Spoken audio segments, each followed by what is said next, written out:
There you go right there. That's how you dress for a Christmas game. And I'm warning you right now, the only person that covered more ground yesterday than Alvin Kamara was Jane Slater, who went to New Orleans to cover this game and is back in the chair ready for this one. Kamara already on the board with his first touchdown. Wasn't done there. There's number 2 as the Saints take a 14-7 lead there in the first quarter. Kamara still not done, putting the Saints up 24-14. Thoughts, Sean O'Hara? Smash mouth football, Mikey G. 264 yards on the ground. You had a big boys up front. We're doing a great job. All those runs in the middle of the defense. This is that power football that you wouldn't necessarily expect from the Saints. He's counting. Kamara says, I got 4 right here as it's 31-27 here early in the fourth quarter. There's another one for Kamara to push them ahead 30. I mean, this is not what you expect from the Saints offense, but also not from this Vikings defense. They were not eliminated from the playoffs as of the start of this game. They are as of the start of the show this morning because Kamara says, I'm going to tie Ernie Nevers, 1929 Chicago Cardinals for the most rush touchdowns in a game in NFL history. How many was it for Kamara doing the Snow Angel? Yes, 6. Right there, D. Hall. What did you think of this performance that we saw from the Saints? I mean, Alvin Kamara is an absolute beast. I don't think I've ever seen him rush the ball for 22 times in a game in a Saints uniform, but I tell you what, maybe that's the blueprint moving forward. Career high 155 rushing yards for Kamara in a 52-33 win for the Saints as they clinch the NFC South, Jane. Yeah, and the craziest thing about that, guys, is obviously you saw what he did there. He is now 68 yards away from his first 1,000-yard rushing season. Says he wasn't focused on that, but you're pretty close. Now, here's an up-to-the-minute playoff picture in the NFC. Packers still on top at 11-3. Saints right behind them at 11-4. Still in the mix for the top seed, but Green Bay has the tiebreaker. By the way, the Bucs won't win the South, but they can lock up a playoff spot today, and we will get to them in a moment. So I wanted to ask you, Sean, what was your biggest takeaway from that game? And, you know, when you look at this one, it really felt like it was the Alvin Kamara show. Yeah, it was. And look, I think everybody's been focused on Drew Brees and his ribs and, you know, can he knock the rust off after having so much time off? But the thing that jumped out at me coming into the game when I saw the inactives, Andrus Peat out at left guard, Nick Easton out as well. So James Hurst is in at left guard. And yet this offensive line didn't miss a beat. Eric McCoy and Cesar Ruiz in the middle of that offensive line were just, I mean, they were gutting the defense of the Vikings. And to have that kind of option, these weren't Alvin Kamara speed option perimeter runs or getting, you know, we saw a couple of jet sweeps, but this was not perimeter running game. This was, we are going to run right down the middle of your defense.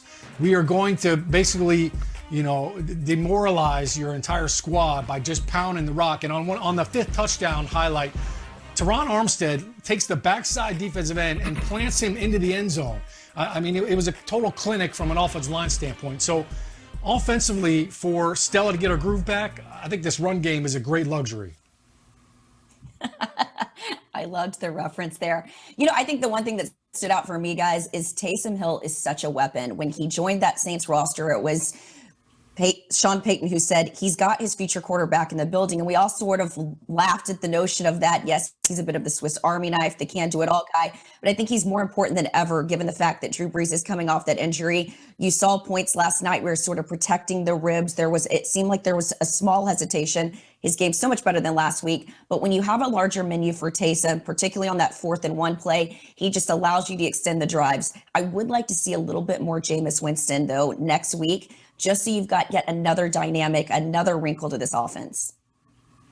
Taysom Hill robbing Alvin Kamara of the chance to hold that rushing record alone by taking that 7th touchdown away from him. A little bit of bad news for the Saints. Wasn't all good. Quan Alexander, the linebacker, suffered a torn Achilles as reported by our buddy Ian Rappaport yesterday. And that is a tough blow for a defense that acquired him and was really thriving off of his energy. This is a guy that had a lot of presence in San Francisco. In fact, the day he left San Francisco, there were some tears shed, including by Alexander, but he had found new life in New Orleans, was really energizing that defense and providing some much needed help on the second level of that defense. So they are going to be without Alexander the rest of the way. This is a really good defense this year, but you want to see how they're going to be able to overcome a loss like that there.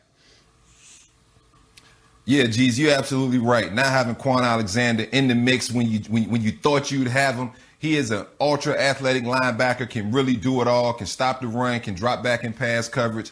I was shedding a tear knowing that he was going to be out because he is that type of playmaker. But when you talk about this offense, and, I know they rushed for 264 yards and it was the Alvin Kamara show, but it just didn't quite look like Drew Brees, right? Some of the mistakes Drew was making, some of the things he didn't quite see. He almost threw it right into Eric Wilson's hand if it wasn't for Marquez Callaway, who made a great play as a receiver, looked like a DB out there. So if the Saints are ever short at DB, you can definitely throw that kid on the other side of the football. But I just don't think it's sustainable, right? This New Orleans style offense is predicated on Drew Brees operating, being super precise with where he's going with the football. And I just don't think I saw that. And so I'm a little worried about this Saints team going into the playoffs. All right, well, let's get to another game today. We're going to work our way back a little bit, start with the nightcap. We have got the Dolphins at the Raiders. Miami looking to get in their first playoffs since 2016. Now, Vegas has faded down the stretch a little bit, losing 4 of their last 5. And as I said, Dolphins, they're holding on to the 7th and final playoff spot in the AFC. All signs point to Derek Carr being under center for Vegas. So, D-Hall, I got to ask you, what catches your eye in this one? Well, you know what? You said Derek Carr is going to be under center. I almost thought the Raiders had more of a chance if Marcus Mariota was under center, because the way this Dolphins defense is playing right now, it's all about protecting Tua, not making him do too much. And so that Dolphins defense is going to have an opportunity to make some plays. I think Marcus Mariota, the mobility of him, which I think you still might see him a little bit incorporated in for that read option. But this Dolphins team can go as far as this defense takes them.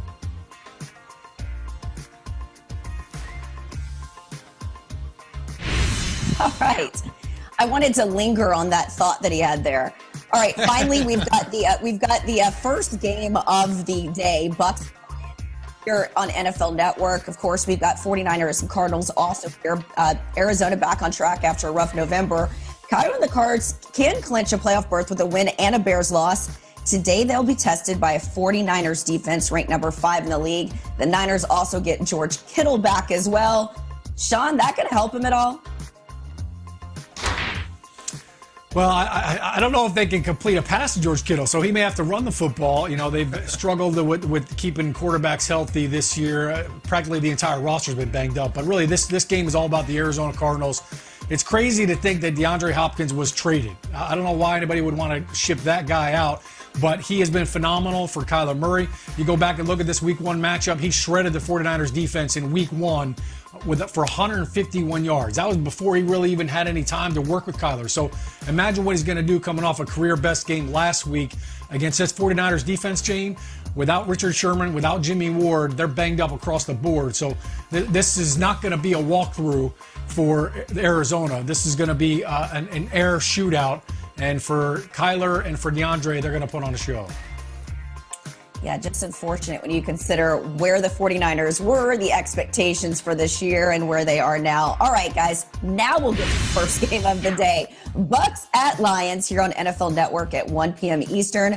Tampa Bay, 1 win away from their first playoff berth since 2007. Now, Brady and the Bucs have righted the pirate ship in December. Back-to-back wins. They're currently the 6th seed.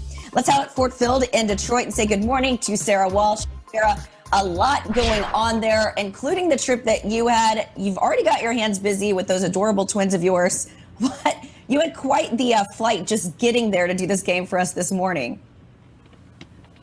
My flight was not as bad or as long as your flight, so I've got some perspective there. And while I felt bad leaving the kids for Christmas, they've got new stuff to play with. They probably haven't even realized I'm gone yet. As for today's game, Tom Brady can put an end to the second longest playoff drought in the NFL with a win over the Lions today. Brady said this week that he hopes his team is playing at a much higher level starting today because he believes there is a lot left of football to play for this Bucs team. They talked about wanting faster starts. They want a complete game, and now they get a Lions team that is far from whole when it comes to the coaching staff.